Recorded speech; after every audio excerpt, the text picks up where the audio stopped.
How a surprisingly simple model can help you influence others without alienating them. I'm Dr. Paul Jenkins, and the model that I have to share with you is essential for anyone who is a leader, a parent, or someone who influences others.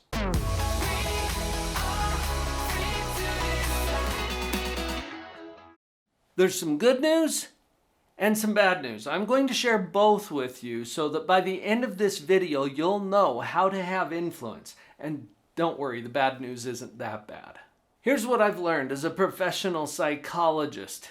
Influence is not about how smart you are, or how cute you are, or how loudly you can speak.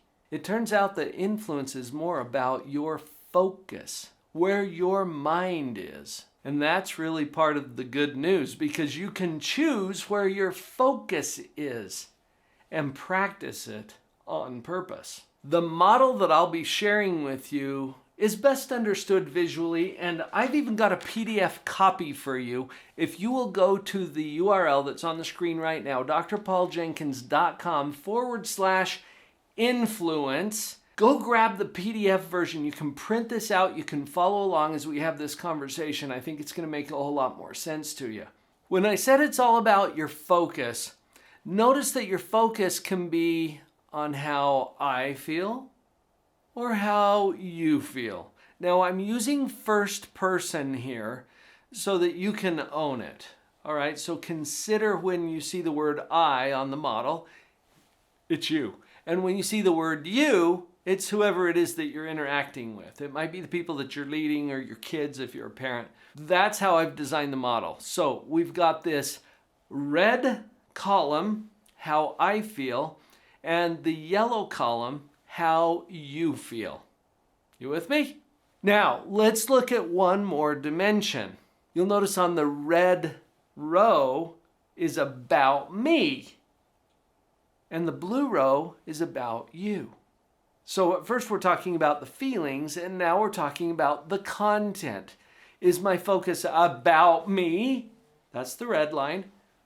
Or is it about you? That's the blue line. Now here's where it really gets exciting. When we combine the columns and the rows, and you'll notice the colors blend, that's very convenient because it gives us a way to talk about each of these quadrants. Now we have a red quadrant, which is how I feel about me. We've got an orange quadrant, which is how you feel about me. And then when we drop down to the bottom, we've got a purple quadrant, which is how I feel about you. And then there's the green quadrant, which is how you feel about you.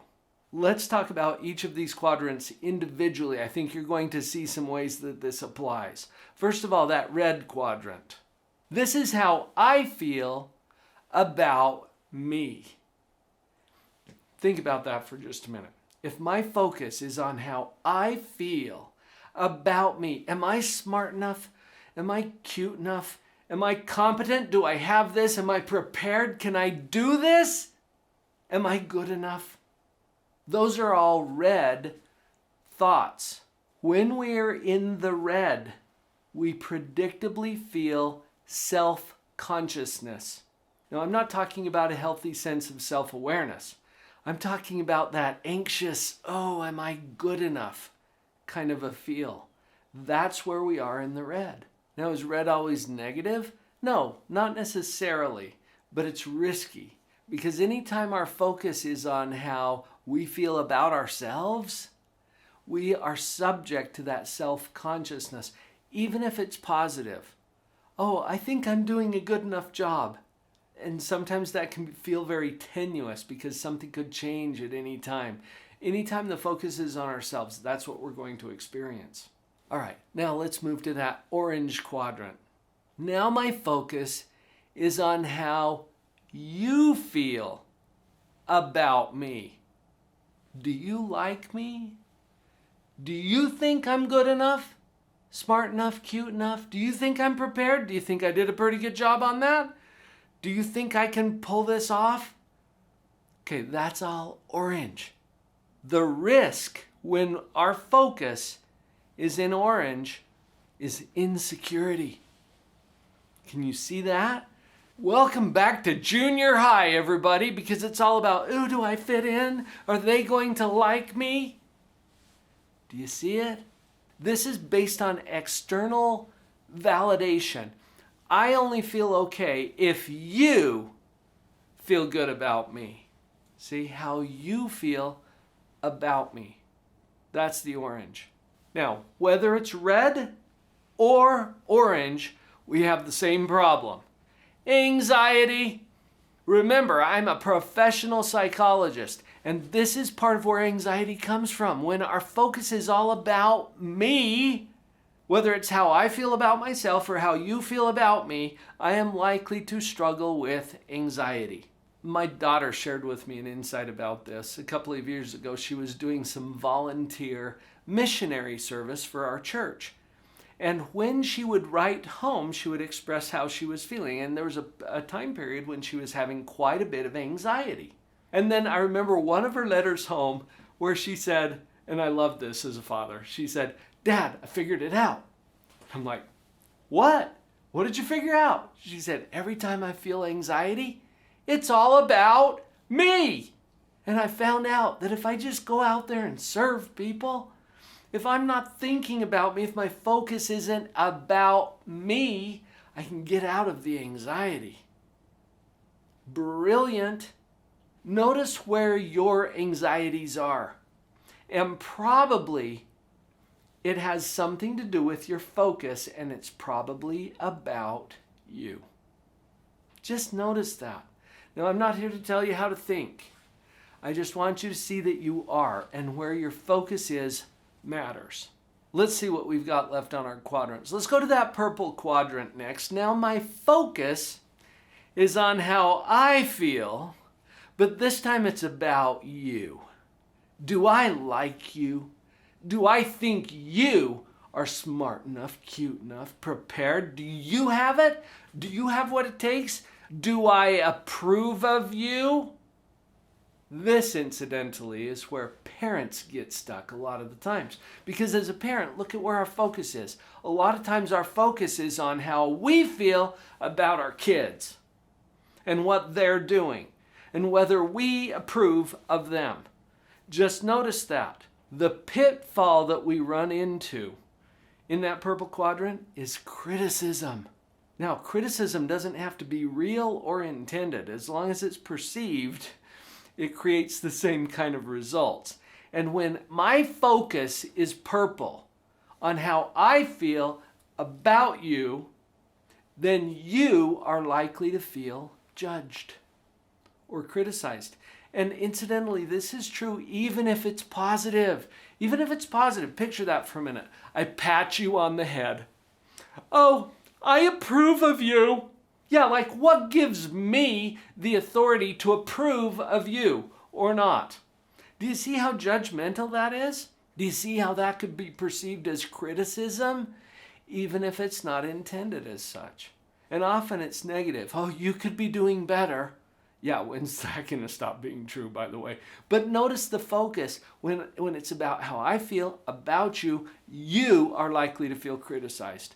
Please keep that in mind if you are a leader or a parent or someone of influence. Now, whether it's red or purple, we run into the same problem. It's judgment. It's either that anxious, am I good enough self-judgment of the red, or it's that critical, hey, do I approve of you or not, judgment of the purple. Either way, it's judgment. So how do you like your options so far?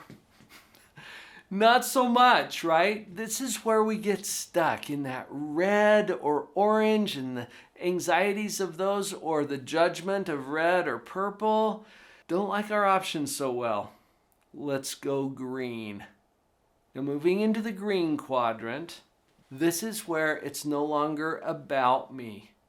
It's not about me. And how I feel is only secondary. Now my focus is on how you feel about you. This is powerful. This is what I'm calling the influence quadrant. Think for just a minute of the people in your life who have been green for you.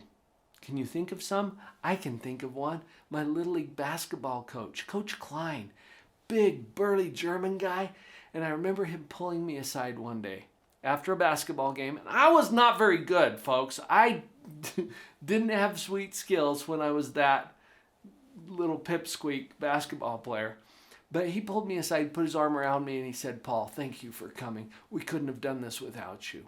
Coach Klein was green. He cared about how I felt about myself. It wasn't about him. How he felt was only secondary. I mean, I had other coaches who were very, very purple.